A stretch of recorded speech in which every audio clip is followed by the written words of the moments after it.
Bien, bonjour à toutes et à tous. Merci d'être venus pour cette première conférence du cycle des conférences de l'ANSMA.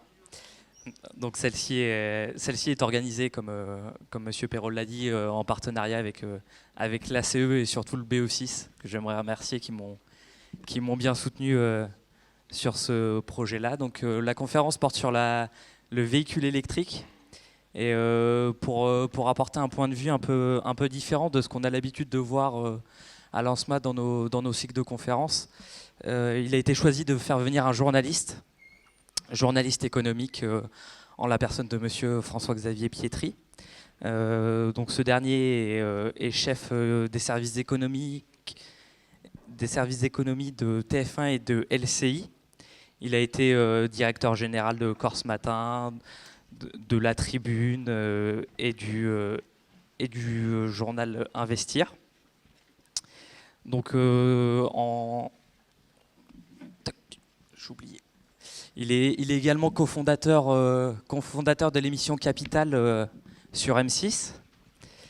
Donc en octobre 2022, il a écrit un livre intitulé Voitures électriques, ils sont devenus fous. Et c'est la raison pour laquelle on l'accueille aujourd'hui, pour nous parler un peu de son analyse de la voiture électrique et du travail qu'il a fait d'un point de vue économique, sociétal, politique, géopolitique. Donc Monsieur Pietri, je vais vous demander un peu votre parcours, si vous avez quelque chose à rajouter. En 2 minutes, d'abord un grand merci de m'accueillir chez vous. Ça me fait très plaisir. Ça fait très plaisir de parler devant des élèves ingénieurs, moi qui suis un pur littéraire. Voilà. Je suis journaliste économique, mais j'ai une formation strictement littéraire, puisque j'ai fait une Hippocane, une Cannes, puis après j'ai fait des études de lettres modernes et après j'ai passé un concours d'école de journalisme et je me suis retrouvé par hasard un peu d'ailleurs dans la presse économique à l'occasion d'un stage et ça m'a fasciné. Et donc voilà, petit à petit, je suis devenu journaliste économique, donc à Investir d'abord. Après, j'ai pris la direction de la rédaction d'un quotidien qui existe toujours, qui s'appelle La Tribune, qui est maintenant plutôt sur Internet, qui était le grand concurrent des Échos. Puis après, je suis donc rentré à TF1 comme chef du service économique, donc à la fois en gérant le service économique TF1 et en intervenant très régulièrement dans les JT, 13h, 20h, sur les sujets de l'économie. C'était en plein dans la crise de l'euro, donc c'était une période assez intéressante. Donc voilà, donc j'ai un parcours un peu atypique puisque rien ne me prédestinait à l'économie et je me retrouve un peu considéré comme un spécialiste. Alors pas un économiste parce que faisons la part des choses. Hein. Je suis journaliste, voilà. Je ne suis pas du tout scientifique, je ne suis pas du tout formé en la matière, mais voilà, j'ai appris un certain nombre de choses sur le tas et on apprend énormément de choses sur le tas. Voilà. Bien, merci beaucoup pour ces petites précisions. On va revenir un peu plus sur le livre et les raisons qui vous ont poussé à écrire un livre sur la voiture électrique. Pourquoi cette envie sur la voiture électrique? Pourquoi pas un autre sujet? Alors, j'ai pas branché les doigts dans la prise comme ça immédiatement.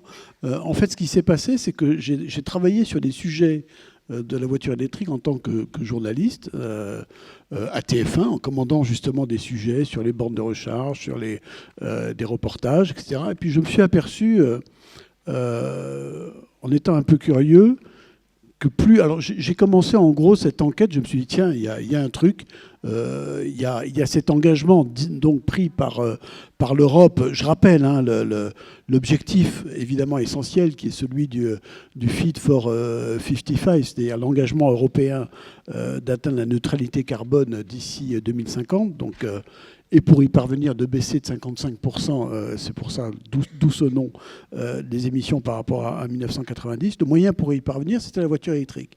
Et quand j'ai regardé les choses, au fur et à mesure que j'ai enquêté sur le sujet, au fur et à mesure que je réunissais les informations, je me suis aperçu en fait que ce sujet était complètement fou. Complètement fou parce que, comment dire, ça pose un certain nombre de questions fondamentales. C'est-à-dire que ça pose, on va y revenir évidemment tout à l'heure, mais ça pose un problème social, c'est-à-dire qu'on avait une industrie automobile qui était une industrie plutôt forte en Europe. On ouvre toutes les digues et on ouvre tous les champs, et donc ça pose un sujet sur la construction automobile. Ça pose un sujet de dépendance, notamment vis-à-vis de la Chine, vis-à-vis des pays asiatiques qui sont aujourd'hui les premiers producteurs au monde de batteries. Ça pose un problème sociétal. La voiture électrique, c'est cher, c'est très cher.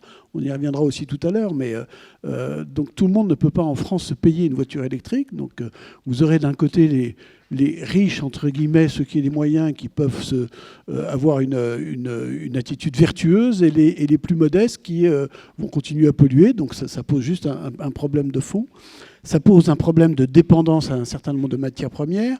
Enfin voilà, donc en déroulant, si vous voulez, et puis il y a aussi ce qui me fascine dans cette décision, le choix d'un parti pris, c'est-à-dire le véhicule électrique pur, avec l'idée que le véhicule électrique est un véhicule qui est zéro émetteur de CO2, et ça c'est un mensonge total.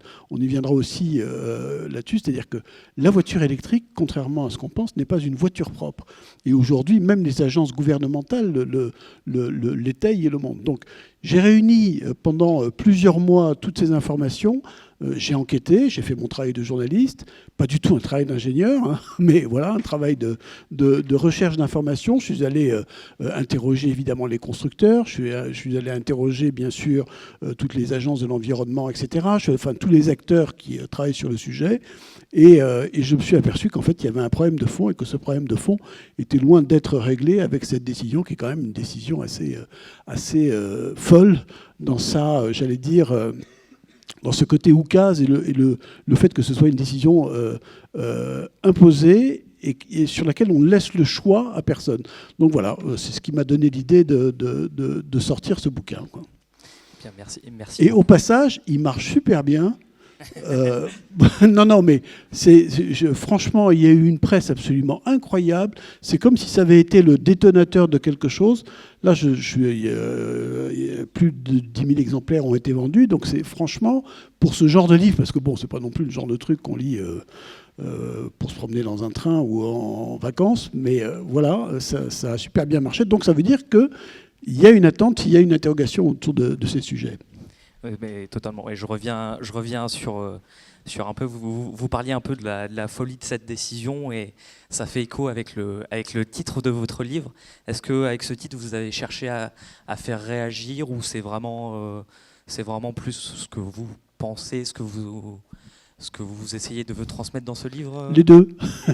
Les deux. Je suis journaliste, donc comment dire, je sais faire un titre, c'est mon boulot. C'est pas que je sais, c'est que c'est mon boulot. Donc voilà, il faut chercher un titre qui interpelle. J'avais envie d'interpeller, donc d'où l'idée, ils sont devenus fous, quoi. Et par ailleurs, c'est franchement ce que je pense. C'est ce que mes recherches m'ont conduit à penser. Et donc, je me suis dit, oui, ils sont devenus fous, donc allons-y sur ce titre. D'ailleurs, mon éditeur, je lui ai proposé le titre, il m'a dit banco tout de suite. Il ne s'est même pas posé la question de savoir s'il en fallait un autre ou pas. C'est vraiment, à la fois, il faut que ça interpelle, et à la fois, je pense que ça traduit une réalité. Ils sont vraiment devenus fous, quoi. C'est ce qu'on va voir tout de suite. On va regarder, jeter un petit coup d'œil au sommaire, aux points abordés dans votre livre. Vous avez choisi de répartir un peu sur 16 points tout au long de votre livre, avec certains points parlent plus de politique, certains sont plus un peu sur le côté social, d'autres sur le côté environnemental. Comment vous êtes organisé sur la démarche pour construire un peu votre livre? Après, ça, c'est un travail d'écrivain que j'ai découvert, puisque c'est mon premier livre. En fait, j'ai déterminé un certain nombre de sujets qui se sont d'ailleurs imposés naturellement à moi. Et après, tout le travail, c'est de les ordonner, de les mettre en forme, d'avoir un chapitrage qui, d'une certaine façon, soit assez logique, d'où l'organisation du livre avec plusieurs thèmes, et chaque fois, avec chaque fois l'idée d'interpeller un peu sur les sujets de l'électrique, évidemment. Et nous, en tant qu'ingénieurs, on a beaucoup de rapports à écrire, en tout cas après notre stage ingé, on a une bibliographie à réaliser. Et c'est vrai que quand on a lu le livre, donc Guillaume et moi on l'a lu, on retrouve beaucoup de chiffres dedans. C'est bien, j'ai au moins 2 lecteurs. Vous avez 2 lecteurs au moins, effectivement. Il y a beaucoup de chiffres dedans, c'est très fourni.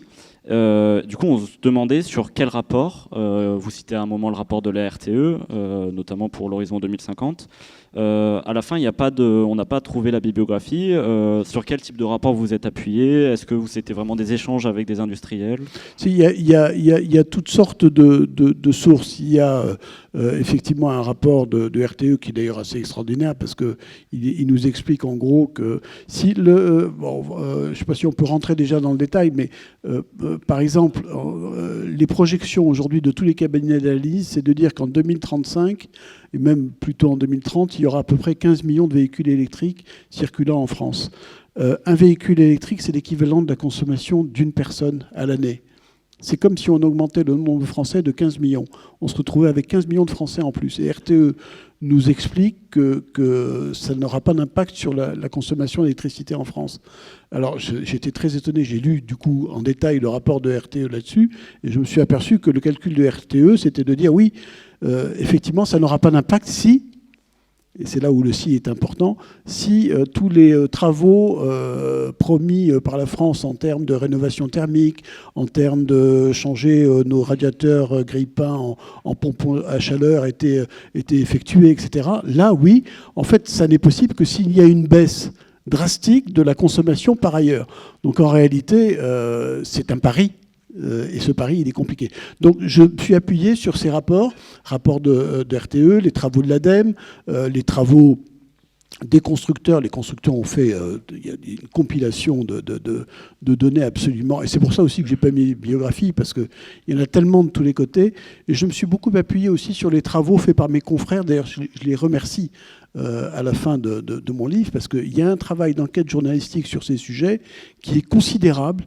Et en fait, je n'ai fait qu'une chose, c'est compiler, réunir dans un livre, sous une forme, des éléments qui étaient déjà présents partout et sur lesquels il n'y a pas de contradiction, quoi. Ce sont des vrais éléments. Donc voilà comment j'ai travaillé. Merci. Ouais, bien, merci beaucoup. On parlait tout de suite du réseau électrique. Ça me donne un bon point pour passer au premier sujet qu'on va aborder, qui est directement lié. Ce sont les bornes de recharge. Dans votre livre, vous appelez ça borne de recharge quand le courant ne passe pas. Et donc, je vais laisser Hugo prendre la parole sur ce point. C'est lui qui va vous poser des questions. Bonjour, merci d'être venu. Pour commencer. Merci.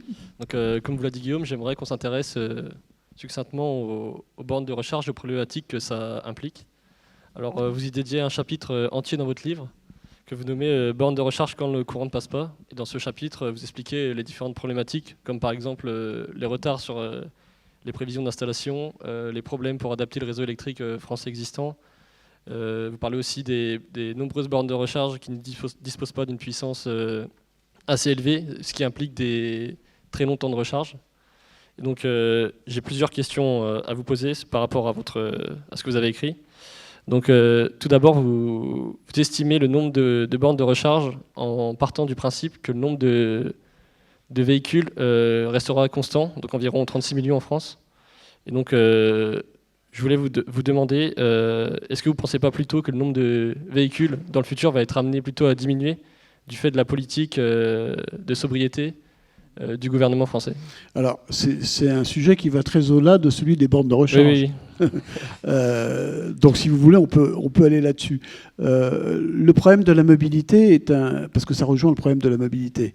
Le problème de l'usage de la voiture en France, il est qu'aujourd'hui, les 9/10 de la population française ont besoin de l'automobile.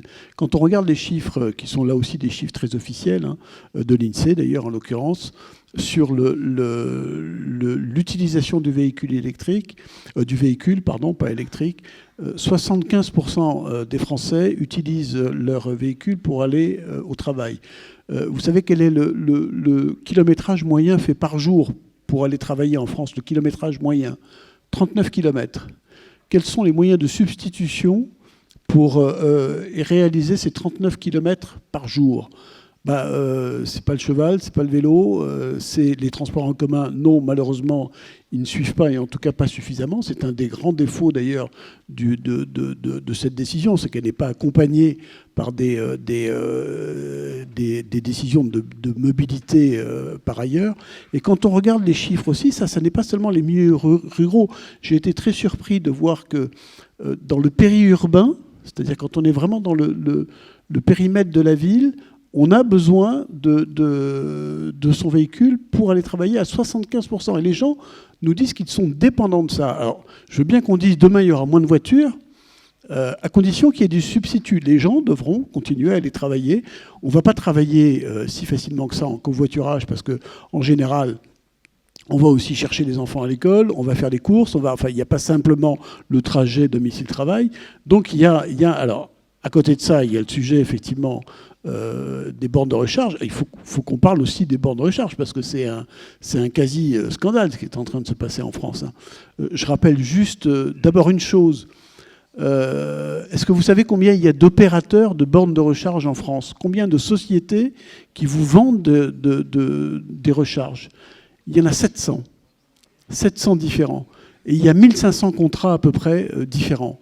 C'est-à-dire qu'aujourd'hui, pour passer d'une borne de recharge à l'autre, il faut avoir plusieurs cartes d'abonnement, il faut payer des abonnements annuels. Enfin, c'est une espèce de jungle absolument incroyable. Quand on voit ce qui se passe aujourd'hui avec le sujet de l'électricité, en ce moment, d'ailleurs, EDF est en train de regagner 100 000 clients par an. Tous ceux qui étaient allés chez les opérateurs alternatifs par mois, sont en train de revenir à EDF. Donc, les bornes de recharge, il y avait un plan gouvernemental qui était prévu de 100 000 bornes à l'horizon 2021. On est en 2023, on est à 80 000 bornes, donc on est très en dessous. Et puis surtout, quand on voit, ce qui est un autre sujet, la réalité du terrain, c'est que les bornes de recharge, alors il y en a donc 80 000 aujourd'hui, ça fait à peu près une tous les... Alors j'ai fait le calcul, ce sont des calculs qui sont faits. On est à 4 bornes tous les 100 km sur autoroute. Pour exemple, au Portugal, on est à 15, aux Pays-Bas, on est à 47 bornes sur 100 km. On a un retard phénoménal qui est à la fois lié à l'investissement, parce que c'est très cher d'investir et d'installer des bornes de recharge, et qui est lié aussi au fait que c'est très compliqué. Il faut, pour monter une station de recharge sur autoroute, il faut à peu près un an et demi au moins d'autorisation d'EDF, d'autorisation pour pouvoir acheminer le courant, etc. Donc on a un retard considérable là-dessus. Et ça pose un autre sujet, c'est que sur les 80 000 bornes de recharge qu'on a aujourd'hui en France, on a tous en tête les bornes de recharge rapide. En réalité, les bornes de recharge rapide, il n'y en a que 5 000. Ça veut dire que l'immense majorité des bornes de recharge aujourd'hui ne sont pas capables de charger à grande vitesse un véhicule. Et donc, en réalité, quand vous rechargez au parking du Leclerc, ou alors pas sur les autoroutes, où là vous avez les bornes puissantes, mais là, vous avez en général des bornes de recharge lentes dont vous rechargez pour 10, 15, 20 km. Donc ça pose un problème de disponibilité, ça pose un problème de maillage territorial, c'est-à-dire que il y a de moins en moins de stations-service en France. Il y aura très peu de bornes de recharge dans les campagnes. C'est malheureusement là où il y a le plus de kilomètres à faire. Donc voilà, il y a une thématique autour des bornes de recharge qui est quand même assez redoutable. D'accord, merci. Donc j'avais une dernière question à vous poser par rapport aux bornes de recharge. Vous en avez un petit peu parlé tout à l'heure. Et je voulais vous demander si la production électrique pour alimenter toutes ces bornes, d'un point de vue européen, est-ce qu'il n'y a pas un coût économique plutôt intéressant à jouer pour la France du fait de notre domination avec notre parc nucléaire? À condition que notre parc nucléaire marche comparé bien. aux Allemands qui ont environ 4 fois moins de réacteurs que nous. Donc peut-être qu'il y a quelque chose à jouer là-dessus. Alors, on s'en est aperçu, figurez-vous, puisque je rappelle quand même que l'objectif était de diminuer le nombre de centrales en France. On s'aperçoit que cet objectif, il n'est pas tenable, justement, avec l'augmentation de la consommation lié évidemment à la montée en puissance de l'électrique, parce qu'il n'y a pas que le véhicule électrique. Et puis il n'est pas tenable, tout simplement, dans le contexte international, où on s'est aperçu que l'électricité n'était pas quelque chose d'aussi simple que ça, quoi. L'électricité, elle est dépendante du gaz russe, et oui. Elle est dépendante du charbon allemand, elle est dépendante du charbon polonais. Donc il y a un vrai sujet aujourd'hui d'électricité en France. Donc on est en train de remettre à plat toute notre politique, puisque le gouvernement a annoncé la création et la construction de 6 nouveaux réacteurs, mais à l'horizon 30-35 au mieux, enfin les premiers pas avant 2035. Donc ça ne suffira pas pour alimenter notre parc électrique. Avant qu'on redevienne exportateur d'électricité, ce qui était notre force avant, je peux vous dire qu'il va se passer beaucoup d'années, beaucoup de temps. Très bien. Merci beaucoup sur ce point. Après, j'avais peut-être petite interrogation. Est-ce que je pense que j'étais pas là au début de l'automobile, mais je pense que moi non plus. Je pense que rassurez-vous. personne n'y était. Mais cela dit, la première voiture électrique, elle a été créée il y a un siècle, il y a plus d'un siècle. Hein. Elle a été créée même avant le premier véhicule thermique. Il y a eu la Jamais Contente, qui roulait à 100 km/h en 1800, je ne sais plus, 80, quelque chose comme ça.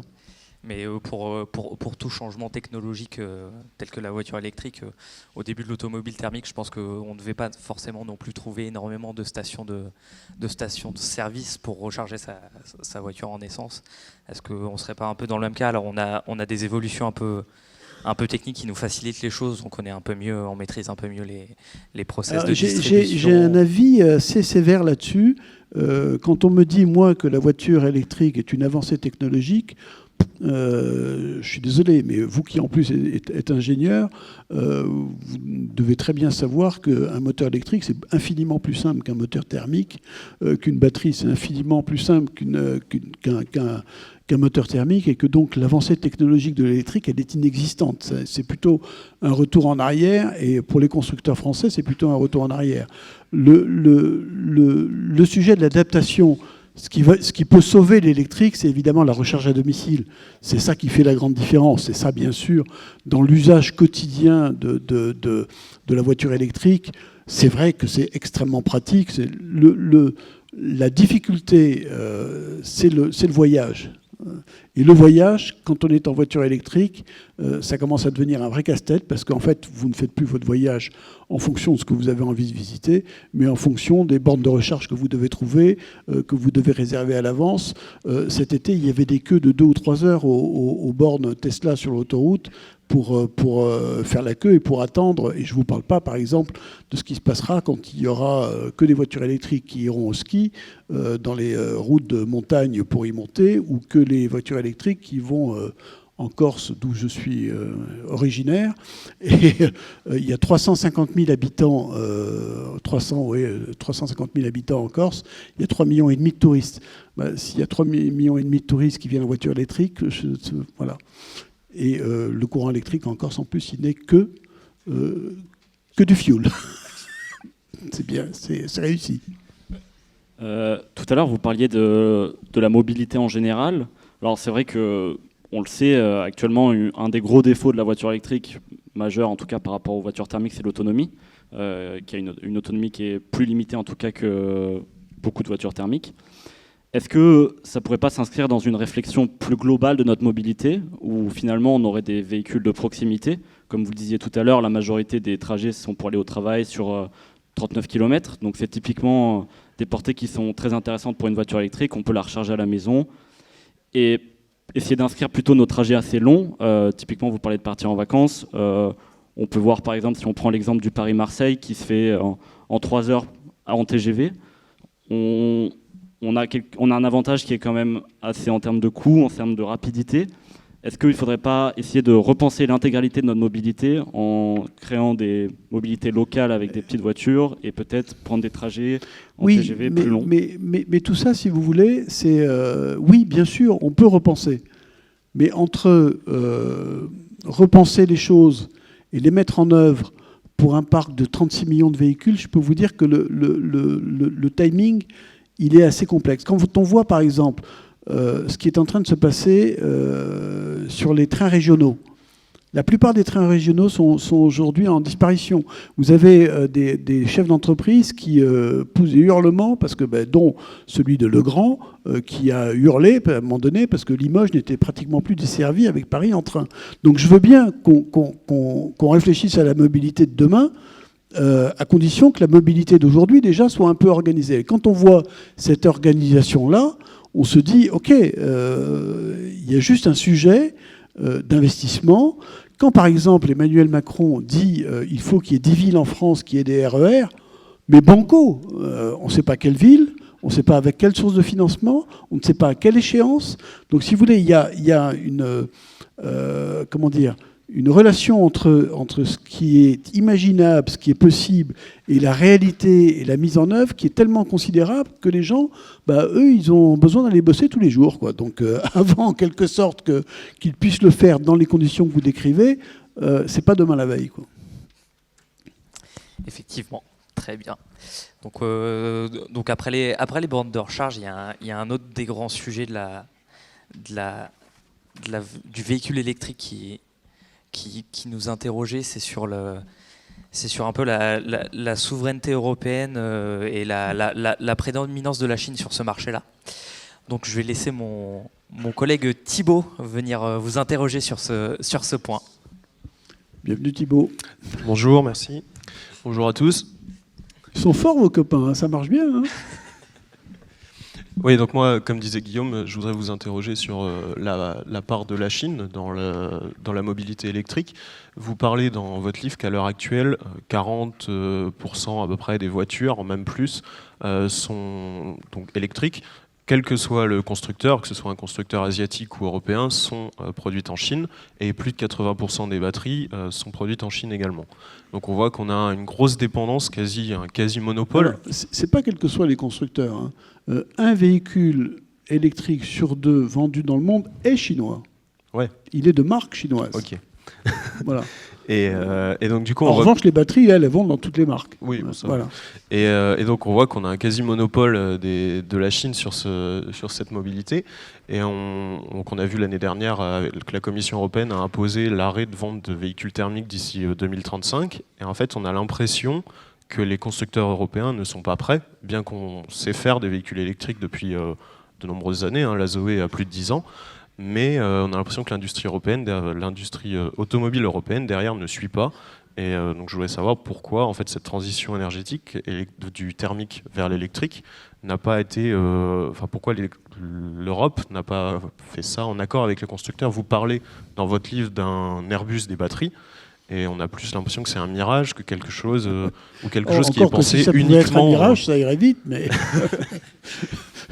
Non, mais comme si la transition n'avait pas été préparée en amont et maintenant qu'on était face au problème, on se dit comment faire.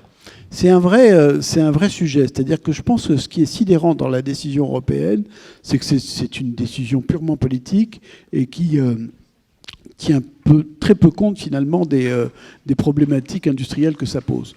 Aujourd'hui, vous l'avez dit, un véhicule sur 2 dans le monde vendu électrique est chinois. 80% des batteries vendues dans le monde sont chinoises ou asiatiques. Il n'y a pas que les Chinois. C'est pas difficile si on voulait de produire des batteries. Je veux dire, la production de batteries, c'est un enjeu industriel considérable. Ce que je trouve fascinant dans cette histoire, c'est que on avait une barrière technologique forte qui était celle du thermique. Les Chinois ne savent pas très bien, et ne se sont pas d'ailleurs précipités là-dessus parce qu'ils le savaient, construire des voitures. Avant, on considérait que les voitures chinoises étaient des catastrophes. Hein. Maintenant, c'est plus du tout le cas. Hein. Donc, on savait cela, et malgré ça, l'Europe a fait ce choix d'une décision aussi brutale à une échéance aussi rapide. 2035, c'est demain, c'est dans 10 ans. Je veux dire, pour une industrie, une bascule de cet ordre-là, alors ils vont la faire. Ils vont la faire parce que technologiquement, c'est pas très compliqué de mettre en place de remplacer en gros les voitures thermiques par des voitures électriques. C'est pas très compliqué. Et ils vont la faire en utilisant les batteries chinoise. C'est-à-dire que quand on parle, par exemple, de l'Airbus des batteries européennes, je trouve ce sujet absolument fascinant. Aujourd'hui, en France, il y a 3 ou 4 projets de Gigafactory.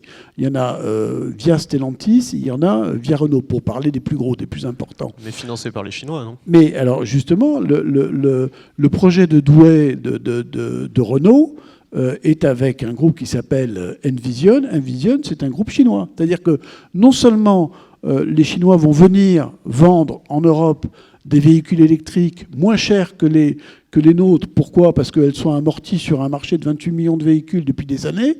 Donc pour eux, il y a un coût de production qui est largement amorti. Mais en plus, ils vont s'installer industriellement sur nos terres, sur notre continent, pour produire des batteries pour nous. Mais on marche sur la tête.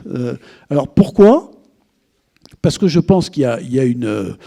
l'industrie automobile européenne n'a pas su se défendre. Et je pense qu'en fait, le sujet majeur, c'est Volkswagen, c'est l'histoire du Dieselgate.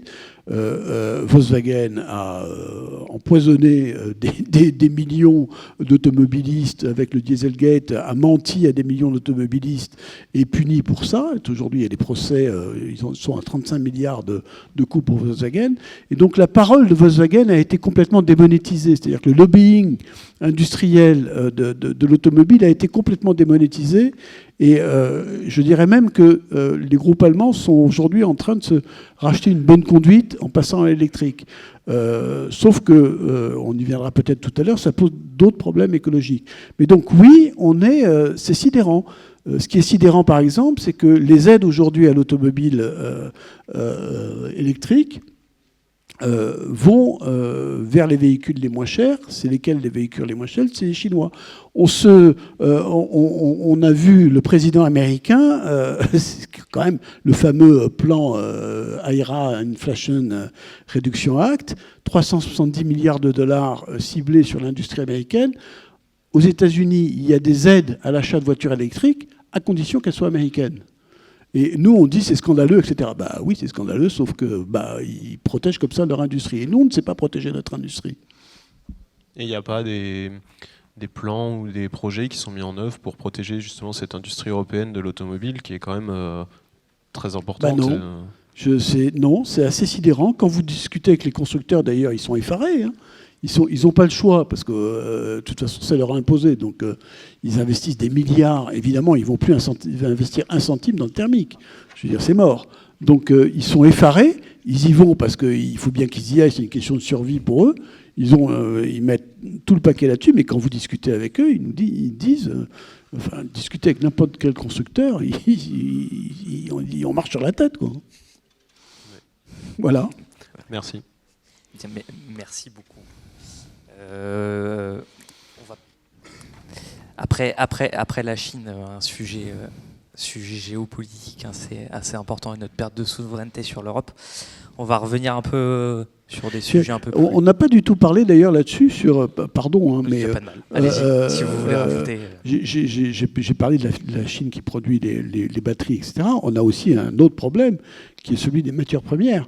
Avant, on avait une dépendance au pétrole, sauf que du pétrole, il y en a encore pas mal. Et puis surtout, quand on regarde aujourd'hui les pays qui produisent, les 3 pays les plus importants producteurs de pétrole, c'est-à-dire les États-Unis, l'Arabie Saoudite et je ne sais plus quel est le troisième, produisent 40% du pétrole mondial.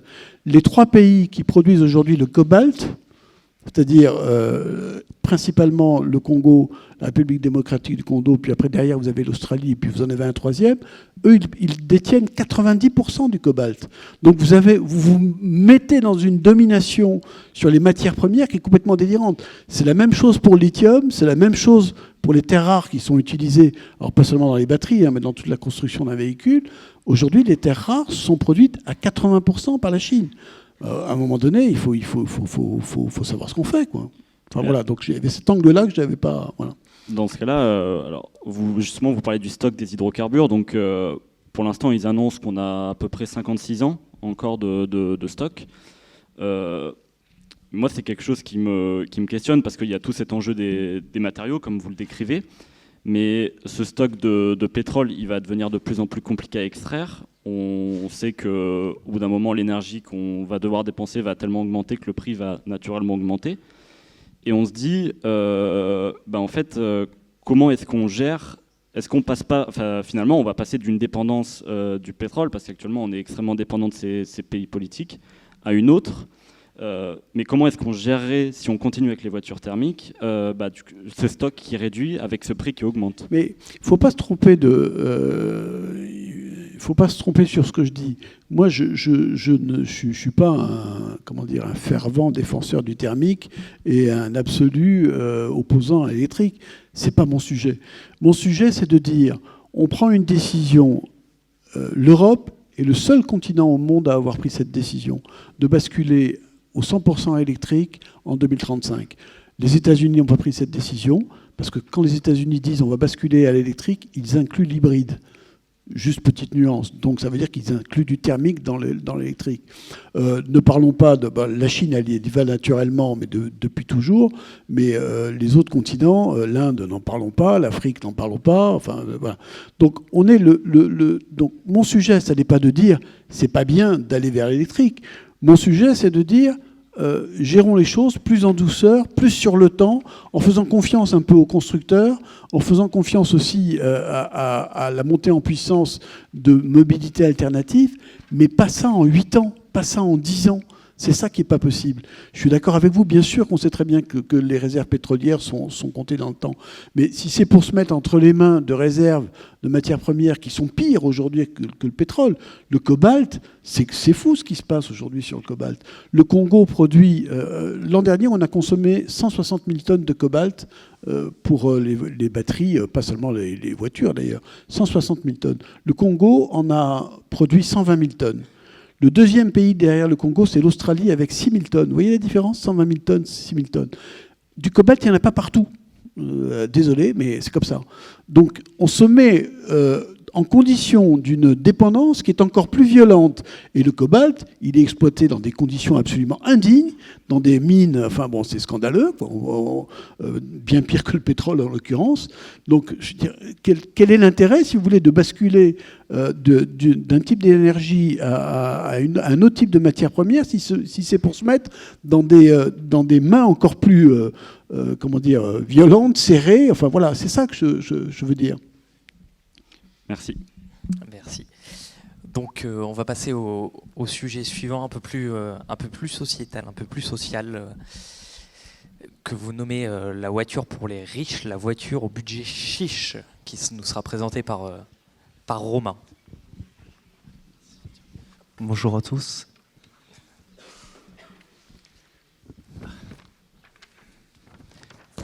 Donc, pour résumer cette partie, vous dites que les voitures électriques sont plus chères que les voitures thermiques, ce qui va accentuer la fracture sociale entre les milieux aisés et les milieux pauvres. On a remarqué qu'il y avait quand même de plus en plus d'offres pour des voitures électriques, notamment chez les nouveaux constructeurs. Par exemple, la Dacia Spring, qui est électrique, est moins chère en leasing que la Dacia Sandero thermique à option équivalente. J'aurais bien aimé savoir, est-ce que vous pensez que la voiture électrique va se démocratiser assez rapidement dans les années futures, un peu comme l'a été la voiture thermique qui à la base était réservée pour les milieux aisés et qui est désormais dans tous les foyers? Alors cette histoire de prix, c'est un énorme sujet. Aujourd'hui, le prix moyen d'une voiture électrique en France, c'est 46 000 euros. C'est 46 000 euros, c'est énorme. Le prix d'entrée de gamme d'une Zoé, c'est 34 000 euros. Zoé, c'est la voiture de base, enfin, c'est une des voitures de base. Le prix d'une Clio essence ou d'une Clio diesel, c'est 18 000 euros. Vous avez donc un différentiel qui est absolument considérable. Je vais boire un peu parce que je suis en train de m'assécher.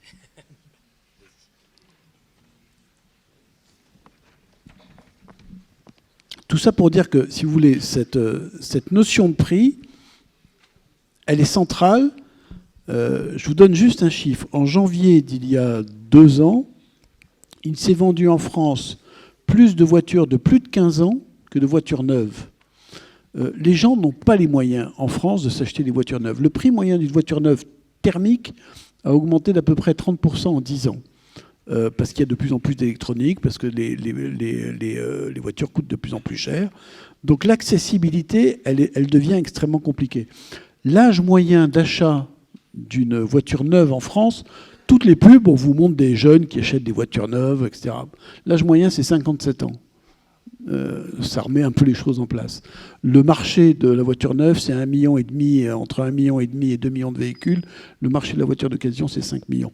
Le problème du prix est essentiel. Alors aujourd'hui, on gomme le prix parce que on gomme le facteur prix avec les aides gouvernementales. Mais à un moment donné, il faudra bien que quelqu'un les paye, ces aides gouvernementales. C'est-à-dire que cet argent donné par l'État, 5 milliards quand même sur le quinquennat Macron. Voilà. Alors, est-ce que on va avoir un alignement des planètes, c'est-à-dire une baisse du coût des voitures électriques? D'abord, première chose, vous avez très bien fait de prendre l'exemple de la Dacia Spring. Début 2022, la Dacia Spring était à 17 390 €, l'électrique. Aujourd'hui, son prix est à 20 800 €. Elle a juste augmenté de 18% en quelques mois. Donc, si vous voulez, ça m'interpelle un peu sur l'évolution des prix de l'électrique. Le prix des batteries, en moyenne, a augmenté de 7%, qui avait baissé depuis 10 ans, hein, de manière régulière, parce qu'effectivement, il y en a de plus en plus. Là, on est reparti à la hausse. Pourquoi ? Parce que vous avez aujourd'hui dans les batteries, ce qui fait le prix d'une voiture électrique, c'est évidemment le prix de la batterie. Sur une Zoé, le prix de la batterie proprement dit, c'est à peu près 10 000 €. Si vous prenez une Audi un peu haut de gamme, le prix de la batterie, c'est 40 000 €. Hein. C'est énorme. Qu'est-ce qui fait le prix de la batterie ? C'est le cobalt, c'est le lithium, dont les cours ont explosé ces dernières années. Pourquoi est-ce que demain, ces matières premières dont je viens d'expliquer qu'elles étaient quand même assez rares, vont se mettre subitement à baisser? On nous parle par exemple des exemples du lithium. Le lithium, on va dire, on va produire du lithium en France. J'attends de voir. Au Chili, pour extraire 1 tonne de lithium, il faut 1 million de mètres cubes d'eau. Allez expliquer aux Français que pour extraire du lithium, il faudra puiser dans nos réserves en eau de façon considérable. Je peux vous dire que les débats vont être assez chauds. C'est facile, hein, de faire du lithium. Le lithium, c'est de la saumure, c'est extrait de la saumure, etc. C'est très facile, sauf qu'il faut beaucoup d'eau. Est-ce qu'aujourd'hui, on est capable de dire, ah bah tiens, pour alimenter nos batteries, on va assécher nos rivières. Quand on a vu ce qui s'est passé cet été avec les bassines, les réserves agricoles qui sont assiégées par les écologistes parce qu'ils ne veulent pas qu'on utilise les bassines agricoles, ce qui est un combat tout à fait, pourquoi pas, hein. Est-ce qu'on va demain se mettre à produire du lithium en Europe de façon considérable? J'y crois pas un instant. Donc ça restera, si vous voulez, une production très concentrée. Donc je ne vois pas pourquoi ces productions très concentrées viendraient tout d'un coup à voir leur prix baisser. Alors quand Tavares dit, parce que c'est Tavares qui dit notamment que le prix des voitures électriques s'alignera à celle des thermiques dans une dizaine d'années, je crains moi que ce soit par le haut. C'est-à-dire que c'est les voitures thermiques qui continuent à monter et pas tellement les voitures électriques qui vont baisser. Enfin, en tout cas, les exemples, vous citez la Dacia Spring, c'est vachement intéressant parce que justement, elle a augmenté de près de 20% en 1 an et quelques, ce qui est quand même un peu fou, quoi. Et tout à fait. Et Tout à fait, Jean-Pierre. j'ai perdu ma transition. Je me la cherchais, mais j'ai perdu ma transition. Je peux vous aider. Mais on va passer sur un autre aspect social qui est très marquant aussi. Et là-dessus, ce que je trouve sidérant, si vous voulez, c'est qu'on punit. C'est-à-dire que, par exemple, non, mais ça me sidère. Est-ce que vous savez, par exemple, que le plein, ça coûte plus cher de faire un plein d'une Zoé aujourd'hui sur l'autoroute que de faire le plein d'une Porsche Taycan? Ça coûte plus cher. Pourquoi ? Parce que dans la Porsche Taycan, vous avez des superchargeurs qui fait que le plein se fait très rapidement. Alors que sur la Zoé, vous avez des chargeurs un peu bas de gamme et qu'il faut 4 fois plus de temps. Et comme on fait payer autant, je peux vous dire que voilà, une Porsche, ça coûte. Avant, le luxe, c'était on payait une bagnole chère pour aller plus vite. Maintenant, on paye une bagnole chère pour aller plus loin. C'est quand même un peu particulier, quoi. Et puis oui, comme ça revient un peu sur ce que vous dites socialement. Du coup, avoir plus d'argent et pouvoir se payer une voiture plus chère, ça permettra d'aller potentiellement plus loin, plus vite. Et plus loin, pas plus vite. Et plus rapidement. Du coup, l'un des autres aspects sociaux qu'on souhaitait aborder, c'est surtout au niveau de l'emploi et du changement du tissu industriel de l'automobile, que ce soit français ou européen. Donc, dans votre livre, vous parlez que pour fabriquer un moteur thermique, il faut à peu près 5 personnes. Pour un moteur électrique, c'est 3 personnes. Ça fait une réduction quand même de 40%, ce qui est totalement énorme. Donc, ces chiffres viennent d'une étude de l'Observatoire de la métallurgie que j'ai réussi à retrouver. Et du coup, est-ce que vous pouvez un peu nous dire les conséquences que ça aura, que ce soit chez les constructeurs ou bien chez les équipementiers du secteur? Alors ça, c'est un des autres aspects c'est une espèce de bombe à retardement qui est assez incroyable. Comme vous l'avez dit, en fait, sur un moteur diesel, il y a à peu près 350 pièces. Dans un moteur électrique, il y en a 70. Donc tout de suite, voilà, ça donne l'ordre d'idée des choses. On considère qu'en France, il y a à peu près 100 000 emplois directs qui sont menacés. À peu près un quart des effectifs. Moi, je ferai la part entre les constructeurs, Stellantis, etc., sont déjà, Renault, engagés dans des plans de réduction d'effectifs depuis des années. Ils continuent. Eux, j'allais dire, ils sont en train de s'adapter avec une casse sociale qui est une casse sociale évidente, mais sans licenciement. Hein. Je veux dire, bon, on procède, il n'y a pas de départ à la retraite, etc. Donc il y a un peu de relocalisation de voitures électriques, mais finalement assez peu. L'emploi chez les constructeurs, il est menacé depuis des années, il va continuer à l'être. Est-ce que les constructeurs eux-mêmes sont menacés? Moi, j'en suis pas persuadé. Quand on voit aujourd'hui les bénéfices publiés par Stellantis, qui sont absolument incroyables. Pourquoi? Parce qu'ils vendent des véhicules de plus en plus chers, ils ont de moins en moins de personnel, donc ils font de plus en plus de marge, donc tout va pas si mal que ça pour eux. Et je pense que les constructeurs vont plutôt bien s'adapter. Ça, c'est un sujet. Le sujet, c'est tout ce qui est au service de la voiture. Vous avez les équipementiers, ceux qui aujourd'hui sont dépendants de l'automobile, ceux qui produisent des culasses, des embrayages, tout ce que vous voulez, enfin tout ce qui va dans des boîtes de vitesse, etc. Ceux-là sont littéralement morts. Et leur problème, c'est qu'il n'y a pas tellement de possibilité de reconversion pour eux parce qu'ils sont totalement dépendants d'automobile, ils ne savent pas faire autre chose. Donc, et la reconversion pour eux dans l'électrique, il n'y en a pratiquement pas puisqu'il y a 10 fois moins de pièces. Voilà. Donc les équipementiers, tous les sous-traitants, ça va être très compliqué. Et puis après, il y a tout le monde qui est au service de l'automobile. Moi, je pense par exemple aux garagistes. Les garagistes, il y en a à peu près 100 000 en France. Les garagistes, c'est une chance pour l'utilisateur du véhicule électrique, mais c'est une malchance pour le garagiste. Un véhicule électrique, il n'y a plus d'entretien, pratiquement plus d'entretien. Il n'y a évidemment pas de vidange. Il faudra quand même remettre des plaquettes de frein, toujours, un peu moins parce que évidemment on autogénère du freinage. On devra toujours continuer à changer les pneus, mais sur l'entretien d'un véhicule, c'est fini. Moi, mon garagiste, je l'ai interrogé.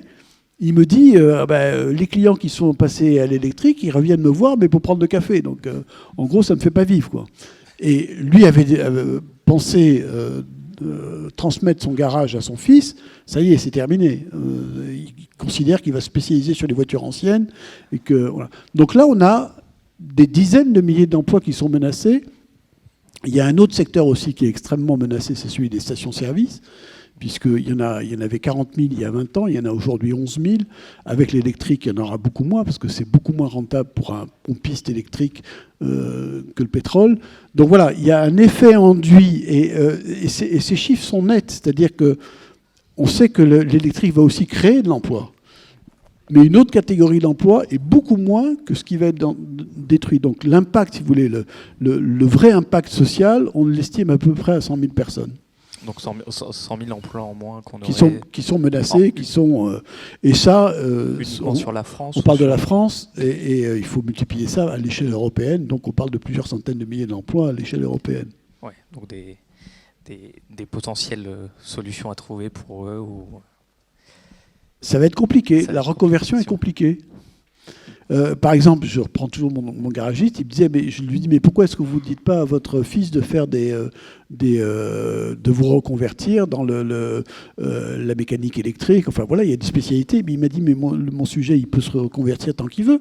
Si les gens ne viennent pas faire réparer leur voiture, ça ne sert à rien. Voilà. Tout à fait. Alors du coup, on va passer sur le dernier sujet, histoire d'avoir un peu de temps pour le libre-échange avec le public à la fin. Donc on va parler un peu de toute une petite partie conclusive, solution, qui sera présentée par Paul. Du coup, là, ça va s'inscrire un peu plus dans notre démarche ingénieur. Donc, moi, la question qui m'intéresse vraiment, du coup, c'est les alternatives, parce qu'on a conscience du contexte climatique, l'urgence climatique dans lequel l'humanité s'inscrit. Donc, on a pour objectif, selon les recherches, d'atteindre à peu près 2 tonnes de CO2 par habitant aux alentours de 2050 pour espérer atteindre la neutralité carbone. Et donc, naturellement, on peut se demander quelles sont nos solutions. On peut penser notamment à l'hydrogène, mais qui actuellement possède un réseau de distribution très compliqué. Il y a des enjeux très forts sur la production. Pour l'instant, on émet beaucoup de CO2 pour produire notre hydrogène. Et puis, si on regarde les rapports de la RTE, ça va être une énergie qui va être aussi très importante dans l'industrie. On peut penser aux voitures hybrides, comme vous en parliez tout à l'heure, qui est un choix notamment fait par les États-Unis. Donc c'est vrai que c'est des technologies qui sont intéressantes, mais notamment l'hybride. Alors moi, j'ai personnellement trouvé des rapports de l'ADEME qui décrivaient le fait que quand ces voitures hybrides, qui sont en général plus lourdes, passent en mode thermique, émettent plus de CO2 que les voitures thermiques normales. Vous parliez aussi dans une de vos émissions des gaz, du pétrole, je ne sais plus le nom, qui permettrait de réduire les émissions, mais on est aux alentours de 25% d'émissions. Et du coup, moi, j'aimerais avoir votre point de vue sur le plan qu'on pourrait avoir pour atteindre cette neutralité carbone. Qu'est-ce que vous voyez, du coup, à l'alternative aux voitures électriques? Alors, je ne suis pas un spécialiste de la neutralité carbone et je n'ai pas travaillé sur ces sujets-là. Oui, bien sûr, c'est donc, vous. C'est pas du tout... moi, ce qui m'interpelle dans cette décision, c'est son côté binaire, c'est-à-dire son côté, c'est tout ou rien. Et c'est ça que je trouve extrêmement choquant et sur lequel c'est le sujet principal de mon livre. Un exemple, l'âge moyen du parc automobile en France, c'est plus de 10 ans. Aujourd'hui, c'est 11 ans. On est entre 10 et 11 ans. Le simple renouvellement de 50% de ce parc, avec des véhicules thermiques d'aujourd'hui, ça permettrait de faire baisser les émissions de CO2 de 50%. Parce qu'on utilise beaucoup de vieux véhicules en France qui sont très émetteurs. Et donc, en passant à des véhicules thermiques dernière génération, petit à petit, on a déjà une amélioration considérable. Ce qui me frappe, si vous voulez, c'est qu'on fait un choix qui est un choix donc, sur le véhicule électrique, et c'est un choix quasi exclusif. Je pense que si on avait laissé plus de temps aux constructeurs à s'adapter, ils se seraient adaptés. Moi, il y a des chiffres qui m'ont sidéré. C'est des chiffres sur les émissions. Les progrès qui ont été faits en France, et c'est pas moi qui le dis, c'est le ministère de la Transition écologique, donc ce ne sont pas des chiffres qui sont sujets à discussion. La qualité de l'air en France, les émissions de particules fines ont baissé de 51% en France en 20 ans. Les émissions de NOx, qui sont les fameuses, vous savez, les oxydes d'azote, qui ne sont pas très bons pour la santé, émises notamment par le transport, moins 56%. Ça veut dire que, en réalité, et sous la pression des pouvoirs publics, si les constructeurs ont réussi à faire ces efforts, ne soyons pas naïfs, c'est aussi sous la pression des pouvoirs publics. On a une capacité, si vous voulez, des constructeurs à s'adapter. Ce que je trouve violent dans cette décision, c'est ce côté totalitaire. C'est-à-dire que quand je discutais avec les constructeurs, ils me disaient on est en train de travailler aujourd'hui sur des moteurs à essence qui consomment 2 litres au 100. Les moteurs à essence qui consomment 2 litres au 100, on est du coup à des émissions carbone qui sont très basses. on a arrêté tous les investissements dans ce domaine, puisqu'on ne va pas continuer à investir sur des trucs qu'on ne va plus pouvoir utiliser. Donc c'est ce côté binaire, si vous voulez, qui me choque. Après, je n'ai pas de solution alternative. Je pense que c'est un effort collectif. On parle beaucoup des émissions de CO2 du transport. L'automobile, c'est 15% des émissions de CO2 en France. L'agriculture, c'est 20%. Le bœuf, l'élevage bovin, c'est 9%. Ben, je ne sais pas, est-ce qu'on a décidé de supprimer, d'arrêter de consommer du bœuf en 2035 ? Non. On va continuer à manger du bœuf, peut-être un peu moins, on va peut-être faire un... Oui. Donc c'est un effort collectif, ce que je souhaite, moi, ce que je pense être la bonne décision, dans plein de domaines. Dans le domaine de l'industrie, dans le domaine, vous qui travaillez beaucoup sur l'aviation, ben, il y a des progrès qui ont été faits dans ce domaine-là.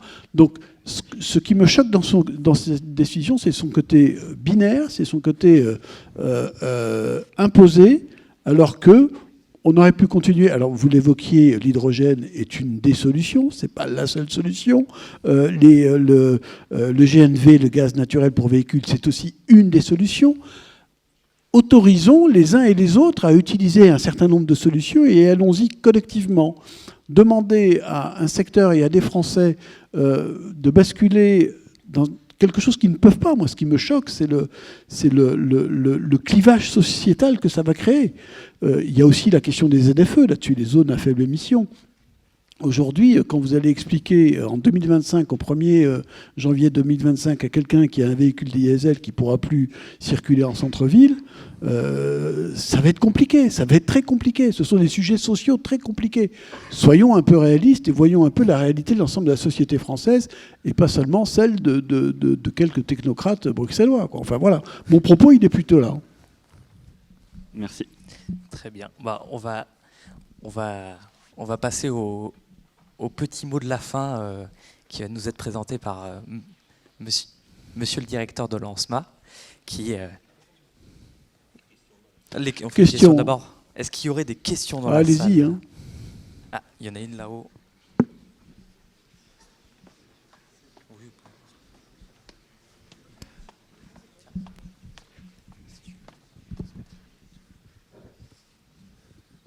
Bonjour, alors tout d'abord merci pour la conférence. Bonjour. Alors ce serait pour peut-être faire d'abord une correction après une question.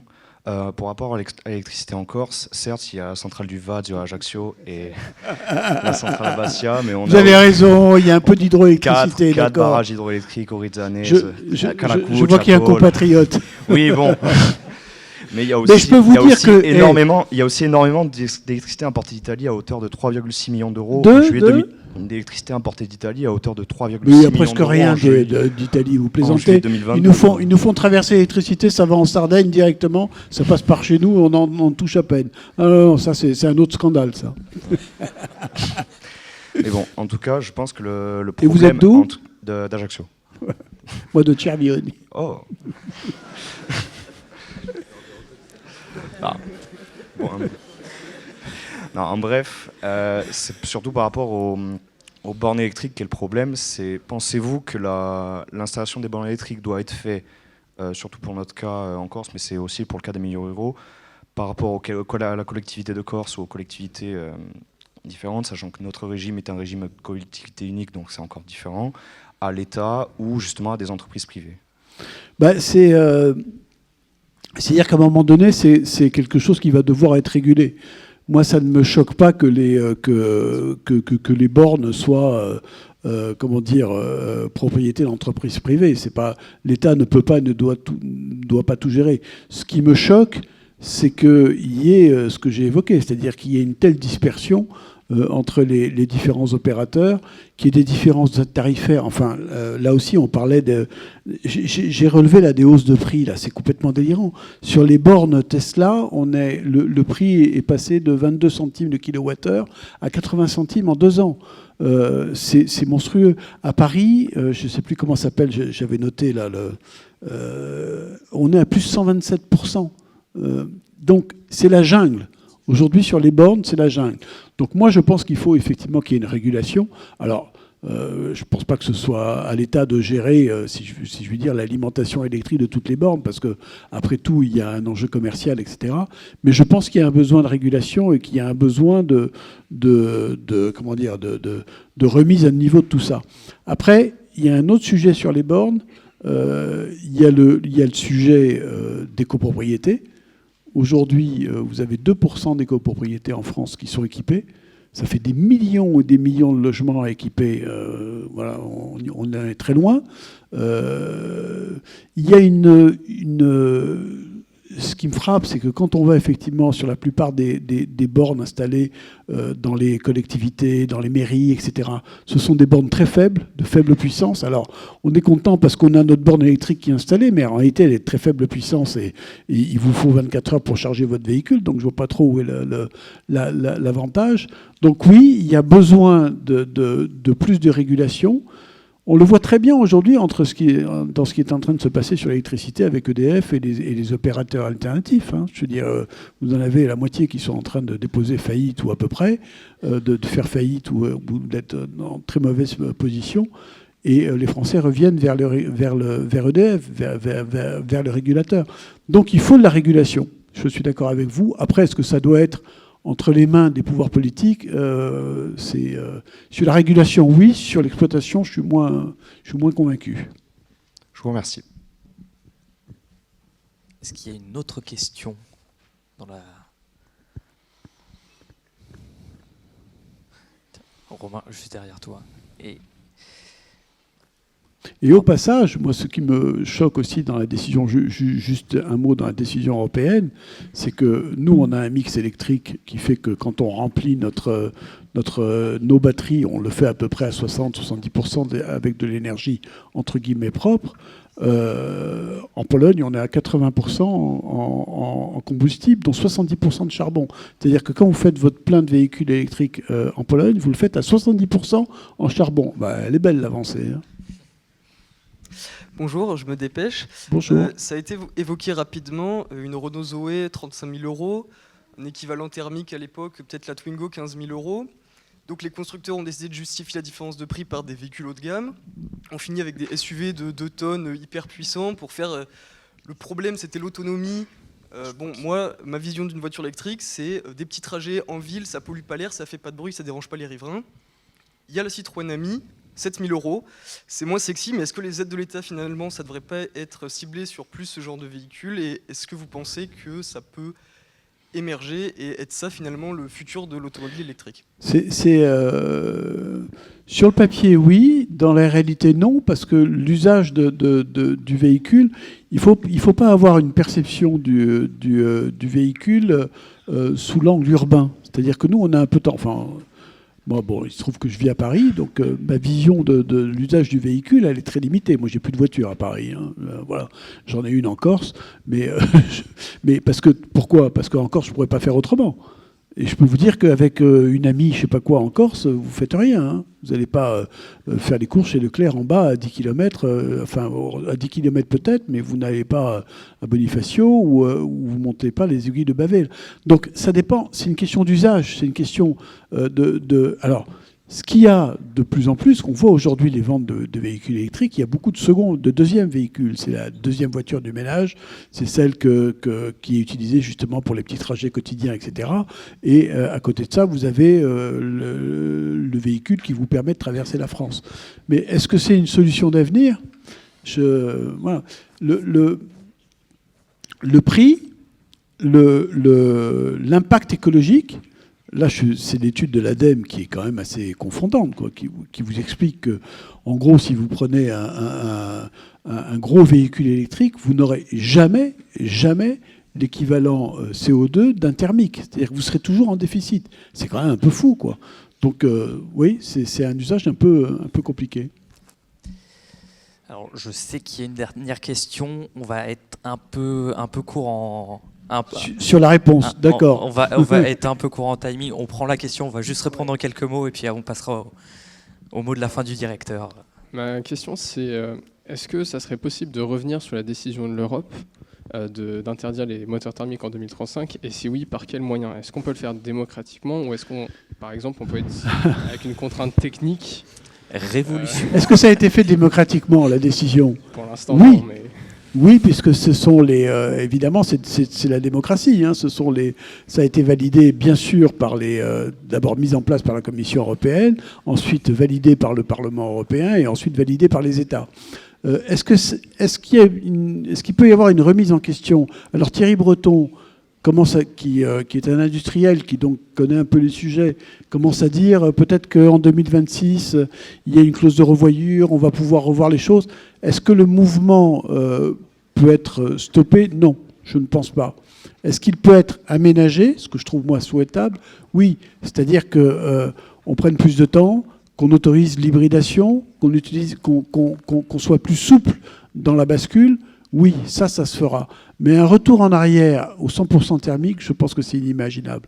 Ne serait-ce que parce que vous ne demandez pas à des industriels de changer complètement de stratégie, d'investir des dizaines et des dizaines de milliards dans un domaine pour leur dire 2 ans après, ah ben non, finalement, attendez, vos milliards, vous les mettez là où je pense, et vous repartez sur autre chose. C'est pas possible. D'accord, merci. On va passer au mot de la fin pour monsieur le directeur, repossesseur d'un véhicule électrique depuis peu, de ce que j'ai compris. Je savais bien que c'était un piège de venir ça vous pendait au nez, ça. Oui, c'est un piège. Non, d'abord merci à notre invité pour cet exposé, parce que j'ai vraiment apprécié l'aspect multifacette qui pose le problème, sans parti pris. Pourtant, les étudiants m'avaient dit je vais me faire allumer avec mon véhicule électrique, mais finalement, c'est une approche que je partage pleinement. Et c'est intéressant de voir toutes les facettes, les questions de souveraineté, les questions de réalité de terrain. Ça, et alors maintenant, en tant qu'usager, puisque vous me passez la parole, c'est vrai que dans l'usage, on se rend compte qu'on a besoin de 2 véhicules, finalement, quand on achète un électrique. Ouais. Parce que c'est pour les petits trajets. Un truc tout simple, pour le véhicule électrique, vous ne pouvez pas mettre d'attache-remorque. Donc quand vous avez des travaux et des choses... avec la caravane, hein. C'est un peu compliqué. Donc voilà, ça induit ça. Et puis il y a autre chose que je voulais signaler aussi, c'est qu'on n'a aucune idée de l'évolution du marché d'occasion du véhicule électrique. Parce qu'une fois que la garantie s'arrête, quelle est la valeur du véhicule? Sachant que, comme vous l'avez dit, c'est 1/3 du prix, c'est la batterie. Hein. Donc voilà. En tout cas, merci beaucoup. Merci aux étudiants d'avoir organisé ça. Et je suis ravi que vous marchiez, mais vous avez l'habitude à guichet fermé, parce que l'amphi est plein. Donc merci à tous d'être venus. Mais c'est un sujet passionnant et d'avenir. Merci à vous. Merci. Je suis très heureux d'avoir été avec vous. Merci.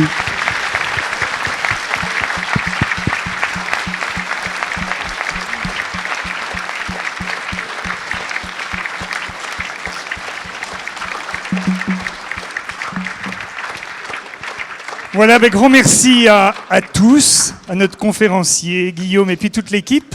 Prochaine conférence la semaine prochaine avec un ancien. C'est eux qu'il faut applaudir, ils ont fait un super boulot. Hein. Oui. Allez.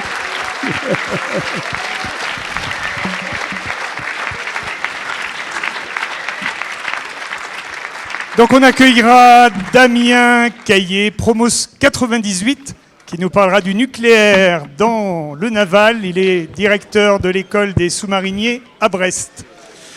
Voilà, bonne fin de journée.